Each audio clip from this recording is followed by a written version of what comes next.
Present generation లో youth fitness కు ఎక్కువగా ఇంపార్టెన్స్ ఇస్తున్నారు. రకరకాల డైట్స్ ఫాలో కావటం, లేదంటే జిమ్ కు వెళ్లి తొందరగా బరువు తగ్గి మంచి ఫిట్నెస్ రావాలని రకరకాల ఎక్సర్సైజులు చేయటం కామన్ అయిపోయింది. కొన్నిసార్లు వాటి వల్ల చాలా ప్రమాదాలు కూడా జరుగుతూ ఉంటాయి. మనం ఇంతవరకు చాలా మందిని చూసుంటాం కూడా. జిమ్ చేస్తూ హఠాత్తుగా చనిపోయిన వారు, అలాగే సరైన అవగాహన లేకుండా డైట్స్ చేస్తూ ప్రాణాల మీదకి తెచ్చుకున్న వారిని చూసాం. ఇప్పుడు నేను చెప్పబోయే అమ్మాయి కూడా ఆ కోవలోకి చెందినదే. యూట్యూబ్లో చూసి తొందరగా సన్నబడాలనుకుంది, కానీ అది కాస్త బెడిసి కొట్టి ఆమె ప్రాణాల మీదకే వచ్చింది.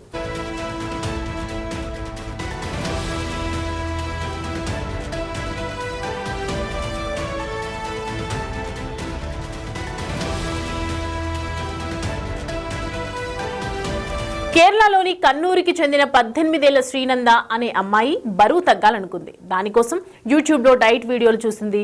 బరువు తగ్గడానికి మెయిన్గా వాటర్ తాగితే సరిపోతుంది అనే వీడియో చూసి శ్రీనంద 6 నెలల నుంచి డైలీ వాటర్ తాగటం మొదలుపెట్టింది.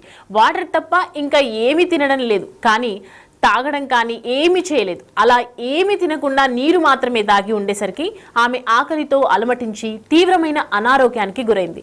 వెంటనే ఆమెను పేరెంట్స్ హాస్పిటల్లో చేర్చారు. అయితే డాక్టర్ శ్రీనంద నెర్వోసా అనే వ్యాధితో బాధపడుతుందని, తగినంత ఆహారం లేకపోవటం వల్లే శ్రీనందకు ఈ పరిస్థితి ఏర్పడిందని డాక్టర్స్ తెలిపారు.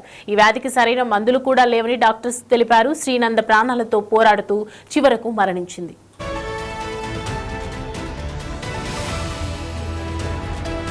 ప్రెసెంట్ జనరేషన్ లో యూత్ ఫిట్నెస్ కు ఎక్కువగా ఇంపార్టెన్స్ ఇస్తున్నారు. రకరకాల డైట్స్ ఫాలో కావటం, లేదంటే జిమ్ కు వెళ్లి తొందరగా బరువు తగ్గి మంచి ఫిట్నెస్ రావాలని రకరకాల ఎక్సర్సైజులు చేయటం కామన్ అయిపోయింది.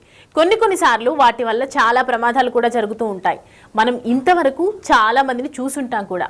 జిమ్ చేస్తూ హఠాత్తుగా చనిపోయిన వారు, అలాగే సరైన అవగాహన లేకుండా డైట్స్ చేస్తూ ప్రాణాల మీదకి తెచ్చుకున్న వారిని చూసాం. ఇప్పుడు నేను చెప్పబోయే అమ్మాయి కూడా ఆ కోవలోకి చెందినదే. యూట్యూబ్లో చూసి తొందరగా సన్నబడాలనుకుంది, కానీ అది కాస్త బెడిసి కొట్టి ఆమె ప్రాణాల మీదకే వచ్చింది.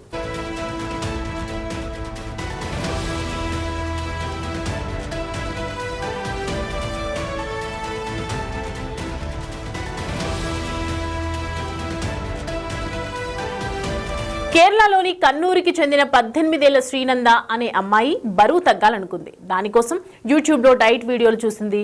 బరువు తగ్గడానికి మెయిన్గా వాటర్ తాగితే సరిపోతుంది అనే వీడియో చూసి శ్రీనంద 6 నెలల నుంచి డైలీ వాటర్ తాగటం మొదలుపెట్టింది.